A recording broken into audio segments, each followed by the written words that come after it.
Hello दोस्तों, welcome to our channel that is travel world with DM.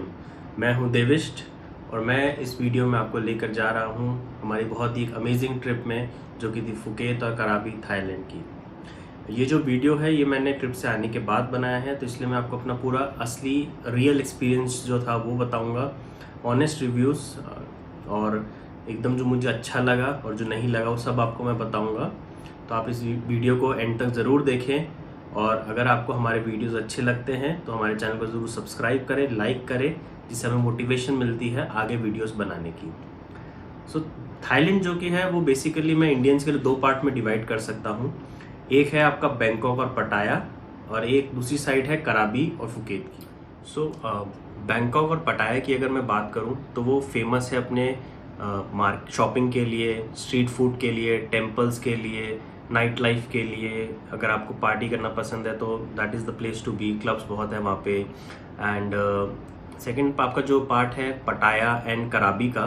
सो पटाया and कराबी basically क्योंकि वो एकदम सी पे है, अंडमान सी पे, सो आपको वहाँ पे एक रिलैक्सिंग एटमॉस्फेयर मिलता है, वाटर स्पोर्ट्स मिलते हैं, एंड थोड़ा सिटी लाइफ आपको मिल जाता है पटाया में, थोड़े क्लब्स मिल जाएंगे अगर आपको थोड़ा पसंद है, बट वहाँ पे क्राउड थोड़ा कम होता है एंड वहाँ रिलैक्सिंग ज़्यादा आपको मिलता है। And you can enjoy the beaches, world class beaches हैं वहाँ पे, आप वो एंजॉय कर सकते हैं।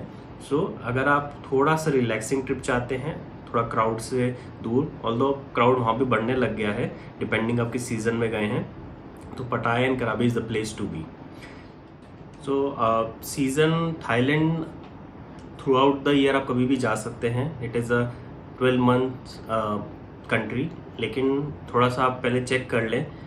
जैसे कि मुझे वहाँ एक लोकल से मेरी बात हो रही थी, सो वो कह रहे थे कि November December is the best time to be in Thailand, specially Phuket, क्योंकि उस टाइम पे थोड़ा सा एटमॉस्फेयर जो क्लाइमेट है वो it is not cold actually, but थोड़ा सा मतलब गर्म कम होता है कह सकते हैं। एंड हम लोग फेब में गए थे, सो फेब में भी इट वॉज हॉट, बट इतना नहीं था कि अनबेरेबल हो। सी रहता है, थोड़ी गर्मी लगे, पानी में चले गए, एंड इतनी गर्मी नहीं थी, but it was crowded that time because Europeans उस समय बहुत ज़्यादा आते हैं थाईलैंड, स्पेशली फुकेत कराबी के अंदर। सो अक्टूबर टू मार्च अप्रैल बहुत अच्छा सीज़न होता है, बट जैसे मैंने कहा कि पूरा साल आप जा सकते हैं, पूरा साल में कोई दिक्कत नहीं है। तो डिपेंड करता है आप किस टाइम पे जाते हैं, थोड़ा सा रेट ऊपर नीचे हो सकता है, तो आप उस हिसाब से प्लानिंग करें।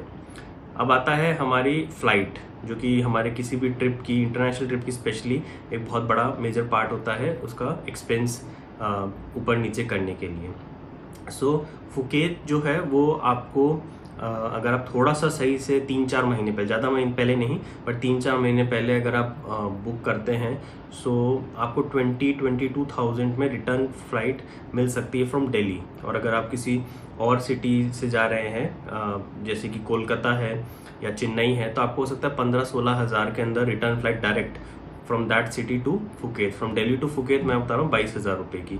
और अगर आप थोड़ा पास में जाने के बाद बुक कराएंगे, so that can go up to 30,000 32,000 also. सो आप थोड़ा सा 3-4 महीने पहले प्लान करिए, आपको अच्छी डील मिल जाएगी। सेकंड आता है वीज़ा।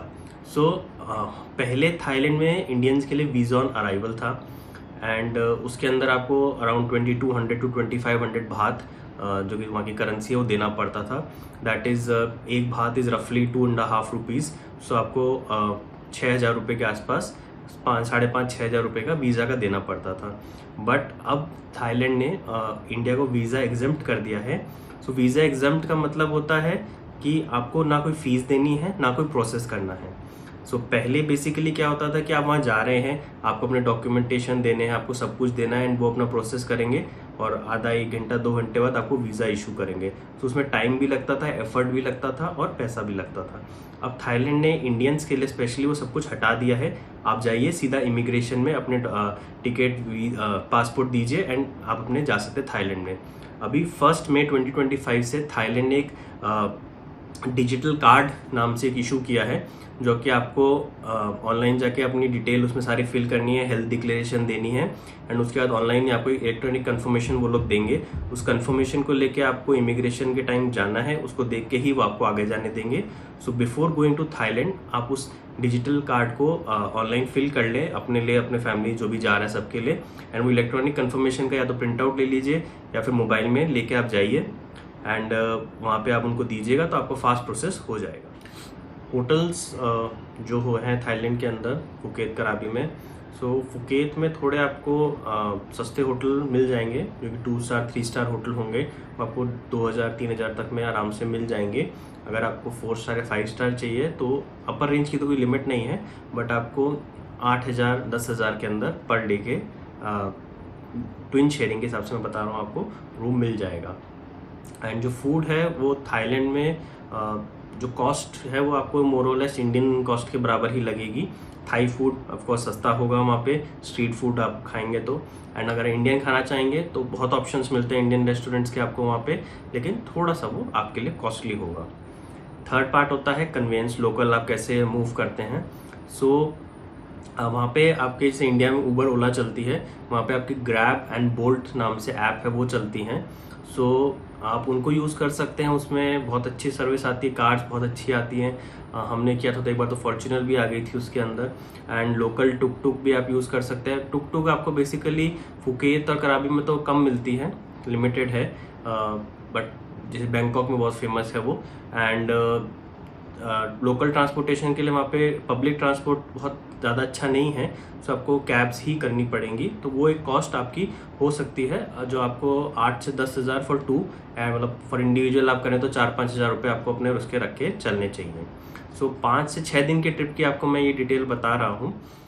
सो अब मैं हमारी आइटनरी आपको बताता हूँ, डिटेल्ड आइटनरी जो हमने की थी, जिससे आपको और अच्छा आइडिया लगेगा कि कॉस्टिंग से लेके और कहाँ हमें घूमना चाहिए। सो हमारा 7 डेज़ का एक ट्रिप था, जो कि हमने फेब मंथ में किया था, जैसे मैंने आपको बताया। तो हमारी डायरेक्ट फ़्लाइट थी दिल्ली से फुकेत की इंडिगो की। तो हमने जो बुक कराई थी वो फ़्लाइट अराउंड वही 22-23,000 की हमने बुक कराई थी, क्योंकि हमने थोड़ा सा एडवांस में इसको कर लिया था। एंड उसके बाद हमने जो हमारे होटल्स थे वो बेसिकली हमने 2 दिन कराबी, एंड के 2 दिन हमने कराबी के लिए रखे थे, एंड शुरू के 4 दिन जो 4 नाइट्स हम कहते हैं होटल के हिसाब से, वो हमने फुकेत में रखी थी। सो फुकेत में हमने बुक किया था द मंग्रूव पनवा रिजॉर्ट करके एक था, विच इज़ आप अगर जाके सर्च करेंगे, सो वो एक 5 स्टार होटल है, लेकिन उसकी कॉस्ट बहुत रीज़नेबल दिख रही थी। इट वॉज समवेयर अराउंड 5,000 पर नाइट, एंड फ़ोटोज़ मैंने देखी, रिव्यूज़ मैंने देखा, सब कुछ बहुत अच्छा था। लेकिन क्यों सस्ता था मुझे पता नहीं चल रहा था, तो थोड़ा रिस्की लग रहा था, बट मैंने कहा चलो देखेंगे, अगर अच्छा नहीं होगा तो दूसरा ले लेंगे। तो मैंने उस हिसाब से 2 दिन के लिए वो बुक कराया था।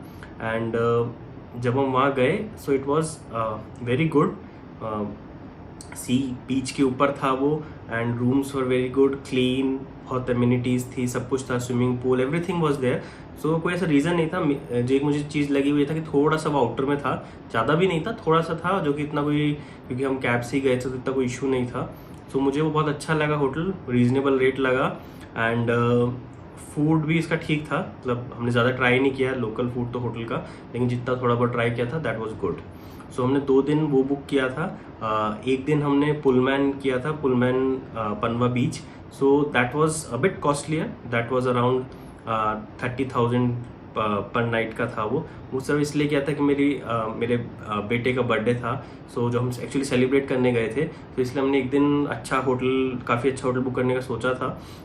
सो हमने पुलमैन बुक किया था, and it was again very good hotel, very good property, beach के ऊपर था, रूम्स अच्छे थे, सब कुछ अच्छा था उसके अंदर। सर्विस थोड़ी सी स्लो थी, बट दैट वाज ओके। खाना बहुत अच्छा था वहाँ का।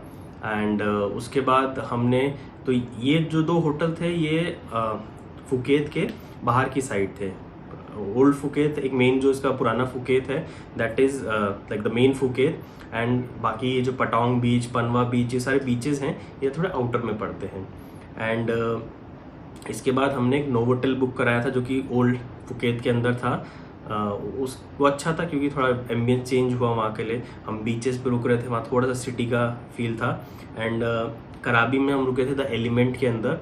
Again reasonable decent hotel, it is a 4 और 5 स्टार होटल। बहुत अच्छा है, अच्छा स्विमिंग पूल बहुत अच्छा था, रूम्स अच्छे थे। तो ओवरऑल सारे होटल मुझे सब अच्छे लगे। एंड अगर मैं वापस जाऊँगा so I would not mind staying in the same hotels again. So अच्छे होटल थे वो। Now coming back to the itinerary, so हम जो फर्स्ट डे पहुँचे that was actually Sunday. So वहाँ पे एक संडे नाइट मार्केट लगता है फुकेत के अंदर। सो एंड सिमिलरली कराबी में भी लगता है।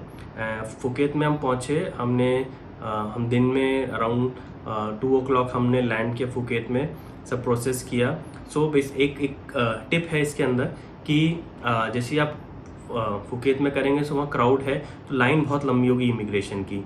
सो एक तो ऑप्शन है आप इमिग्रेशन की लाइन में लग जाए, 25-30 मिनट लगेगा आपको उस लाइन के अंदर अगर भीड़ है तो। एक दूसरा उसमें ऑप्शन होता है कि पर पर्सन 500 बात वो लोग लेते हैं एंड एक एक्सप्रेस लाइन टाइप आप कह सकते हैं। बट बात यह है कि वहाँ पे कहीं बोर्ड नहीं है कि एक्सप्रेस लाइन करके, तो आपको जाना है तो आप 500 फुके वहाँ पे आप किसी से पूछिएगा तो आपको बता देगा वो। एंड आप उससे बाहर जा सकते हो, 5-10 मिनट्स में आपका इमिग्रेशन भी कंप्लीट हो जाएगा। बट उसके लिए आपको 500 बात पर पर्सन देना पड़ेगा। सो वो एक टिप कह सकते हैं इसको आप फास्ट निकलने के लिए।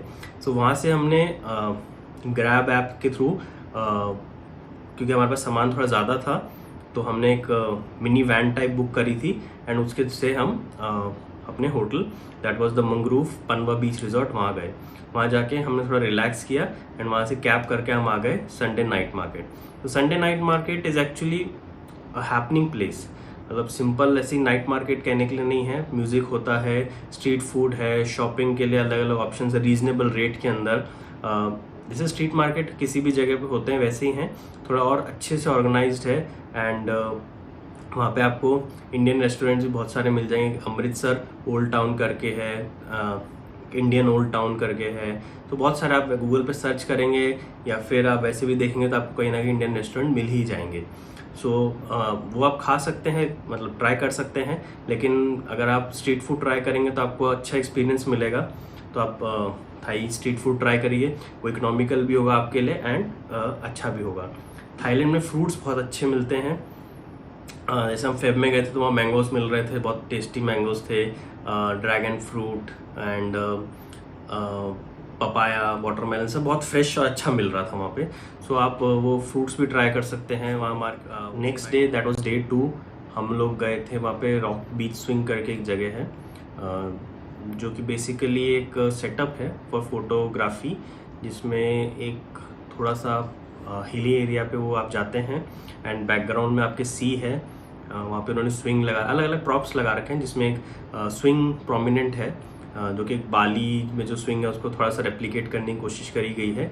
बट अच्छी जगह है अगर आपको फोटोग्राफी का शौक है। उसकी फ़ीस है 1232 रुपीज़। आप क्लूक से बुक करा सकते हैं, हमने उससे कराई थी। एंड अच्छा एक्सपीरियंस था वो। अगर आपको वहाँ पे ड्रेस होती है जो लड़कियों के लिए लॉन्ग ड्रेस होती है, वो आप वहाँ पे रेंट पे ले सकते हैं। वो शायद 500 बात के अराउंड उन्होंने लिए थे। एंड अगर आपको शौक है तो आप ज़रूर जाइए, बहुत अच्छा लगेगा एक्सपीरियंस। फोटोग्राफी का व्यू बहुत अच्छा है। अगर आपको शौक नहीं है तो आप उसको स्किप कर सकते हैं। सेकंड हम गए थे मैजिक कार्निवल। सो वो एक्चुअली शाम को ओपन होता है मैजिक कार्निवल 5 बजे के बाद, क्योंकि वो एक्चुअली एक उन्होंने पूरा एक सेटअप बना रखा है जिसमें लाइट शोज़ होते हैं, थीम शोज़ होते हैं एंड डांस होता है, गेम्स हैं। बहुत ही अच्छा एक्सपीरियंस है वो, मैं ज़रूर कहूँगा आप जाएँ वहाँ पे, क्योंकि एक डिफरेंट एक्सपीरियंस है। जो एनर्जी लेवल है वहाँ पे, जो बीच में डांसेस होते हैं स्ट्रीट के ऊपर चलते हुए, बहुत अच्छा एटमॉस्फेयर हो जाता है, अलग अलग प्रॉप्स होते हैं। एंड लास्ट में उसके अंदर एक शो होता है जिसमें थोड़ा थोड़ा थाई कल्चर के बारे में वो लोग अच्छे से एक्सप्लेन करते हैं। डांसिंग शो टाइप आप कह सकते हैं उसको, जो बहुत शिप्स और बहुत बड़े बड़े प्रॉप्स होते हैं उसके अंदर, एक डिफरेंट एक्सपीरियंस होता है उसके अंदर। सो एंड अगर पैकेज में आप बुफे डिनर लेते हैं सो आप वहाँ पे डिनर भी कर सकते हैं। इसमें इंडियन एक सेक्शन भी होता है, और इंडियन सेक्शन खाना बहुत ख़राब था, तो आप इंडियन सेक्शन खाना ना खाएं, और बाकी जो अलग अलग क्विजीन है, इटालियन है, अमेरिकन थी, तो उन सब में आपको अलग अलग नूडल, चाइनीज़ वो सब मिल जाएगा, तो आप वो ज़रूर ट्राई करें।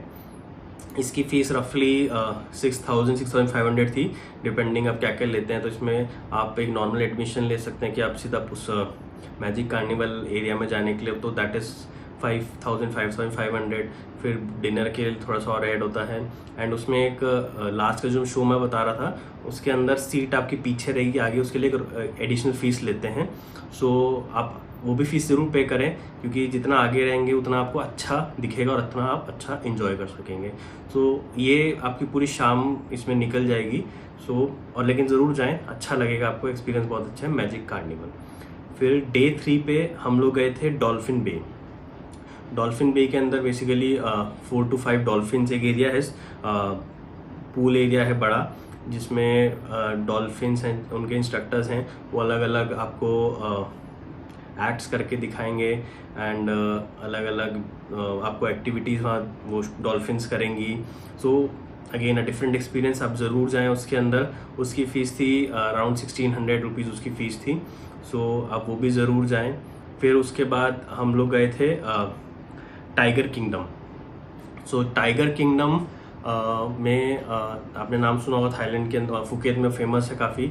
आप टाइगर्स को पास में जाके छू सकते हैं, उनके साथ फ़ोटो ले सकते हैं। तो टाइगर किंगडम बेसिकली वही जगह है। सो उसकी फ़ीस डिपेंडिंग, उसमें अलग अलग साइज़ के टाइगर होते हैं, from newborn to giant. जिसमें न्यू बॉर्न आता है, स्मॉल आता है, मीडियम आता है, लार्ज आता है एंड जाइंट आता है। सो जाइंट एंड न्यू बॉर्न की फ़ीस सबसे ज़्यादा होती है, बीच में उनकी फ़ीस थोड़ी कम होती है।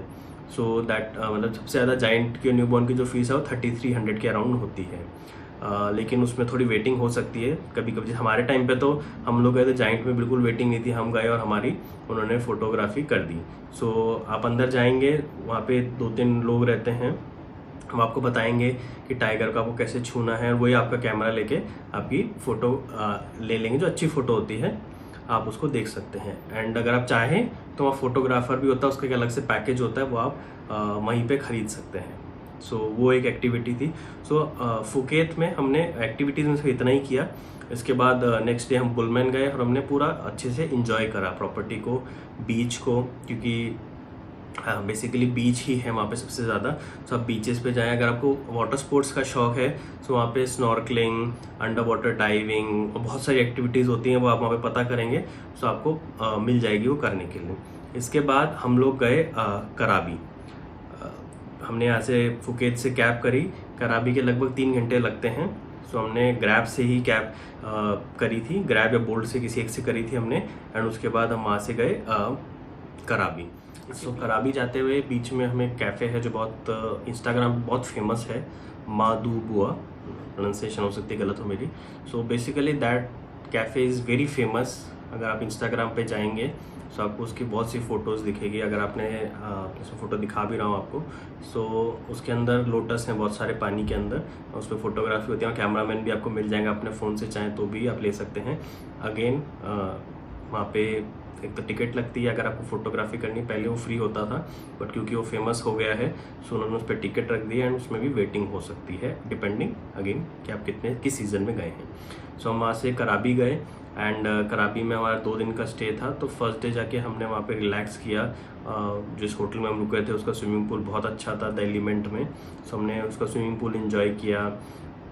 डिनर के अंदर उसी होटल के पास में रिट्स कार्ल्टन था, तो हम रिट्स कार्ल्टन में जाके हमने डिनर इंजॉय किया। एंड नेक्स्ट डे हम लोग गए, जो कि एक फुकेत कराबी आप जाते हैं ना, तो वहाँ पे एक बहुत फेमस होता है आइलैंड हॉपिंग टूर होता है, जो कि आपको स्पीड बोट से या फिर लॉन्ग टेल बोट से आप चाहें तो लेके जाते हैं। सो बेसिकली अगर आपने नाम सुने होंगे तो माया बे, फीफी आइलैंड, चिकन आइलैंड, सो इस टाइप से आइलैंड है जिन पे आपको लेकर जाया जाता है, जो कि जिसकी फ़ीस समवेयर अराउंड 4,000 होती है पर पर्सन, डिपेंडिंग आप कहाँ कहाँ जाना चाहते हैं। सो जैसे मैंने क्लूब पे एक बार देखा था, दैट वाज मतलब सारे बीच के कराबी से विद प्राइवेट ट्रांसफ़र वो 5,744 दिखाया था। पर अगर सारे बीच आप नहीं जाना चाहते, आप कम जाना चाहते तो वो भी आप चेक कर सकते हैं, उसमें आप अलग अलग ऑप्शन मिलेंगे। सो हम लोगों ने एक्चुअली अपनी प्राइवेट स्पीड बोट करी थी, क्योंकि उसके 2 रीज़न थे। एक रीज़न ये था कि हम चाहते थे कि हम अपने हिसाब से घूमें एंड मतलब किस जगह पे हमें कितनी देर रुकना है और क्या कहाँ नहीं जाना है वो हम डिसाइड करें।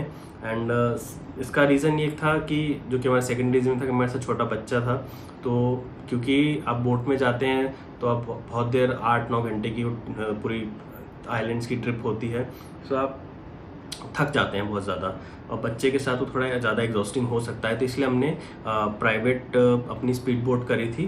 थोड़ी ज़्यादा कॉस्टली थी वो, ठीक है, बाद में करने के बाद लगा, बट इट वाज अराउंड 32,000।